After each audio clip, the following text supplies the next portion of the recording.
Bapak, Ibu, dan Saudara sekalian, pada pagi hari ini saya akan berbicara mengenai kekayaan kasih karunia Tuhan yang melimpah-limpah. Kekayaan kasih karunia Tuhan yang berlimpah-limpah. Mari saya ajak Bapak, Ibu, dan Saudara sekalian membaca di dalam Efesus pasal yang kedua. Efesus pasal yang kedua, mulai dari ayat yang pertama.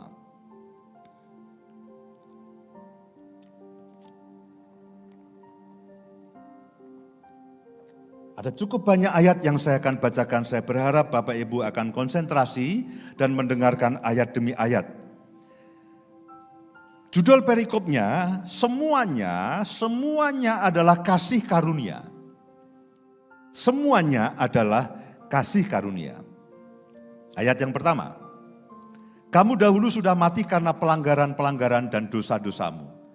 Kamu hidup di dalamnya. Karena kamu mengikuti jalan dunia ini, karena kamu mentaati penguasa kerajaan angkasa, yaitu roh yang sekarang sedang bekerja di antara orang-orang durhaka.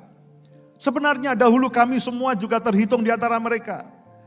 Ketika kami hidup di dalam hawa nafsu daging dan menuruti kehendak daging dan pikiran kami yang jahat.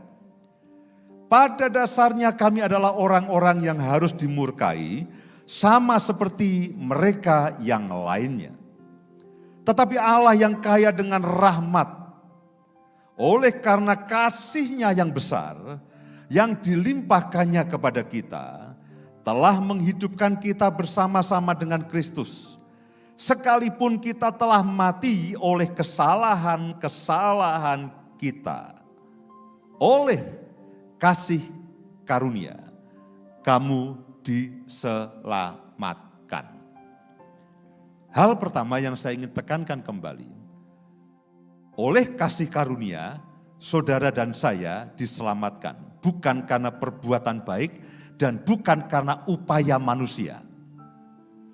Ketika kita percaya, menerima Yesus sebagai Tuhan dan Juru Selamat, kasih karunia Tuhan itu bekerja dalam kehidupan kita dan menyelamatkan saudara dan saya dari dosa, dari hukum dosa yang adalah maut itu. Ayat yang ke-6. Dan di dalam Kristus Yesus Ia telah membangkitkan kita juga dan memberikan tempat bersama-sama dengan Dia di surga. Supaya pada masa yang akan datang, Ia menunjukkan kepada saudara dan saya kekayaan kasih karunia Tuhan yang melimpah-limpah sesuai dengan kebaikannya terhadap kita dalam Kristus Yesus. Ayat inilah yang menjadi bahan tema khotbah saya, yang menjadi judul tema khotbah saya, yang mengatakan bahwa Ia menunjukkan kepada saya dan saudara kekayaan kasih karunia-Nya yang melimpah-limpah sesuai dengan kebaikannya terhadap kita dalam Kristus Yesus. Jadi saudara dan saya menerima kasih karunia itu bukan karena apa-apa.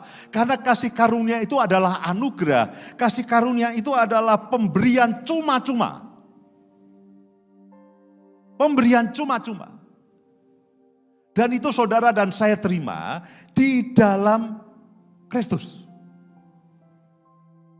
Ketika saudara menerima Yesus sebagai Tuhan dan Juru Selamatmu, ketika saudara percaya, pada waktu yang sama, pada saat yang sama, itu kasih karunia Tuhan, kekayaan kasih karunia Tuhan yang berlimpah-limpah.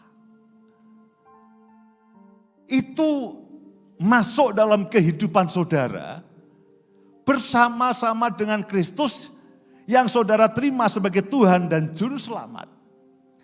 Kekayaan, kasih karunia yang berlimpah-limpah. Jadi kasih karunia itu akan menyertai saudara dalam semua aspek bagian hidup saya. Dan kasih karunia itu akan beroperasi dalam kehidupan saya dan saudara bukan hanya dalam satu bidang. tapi praktis dalam semua bidang kehidupan saudara dan saya, saudara perlu menyadari bahwa ada kekayaan kasih karunia Tuhan yang berlimpah-limpah yang saudara terima dalam Kristus Yesus.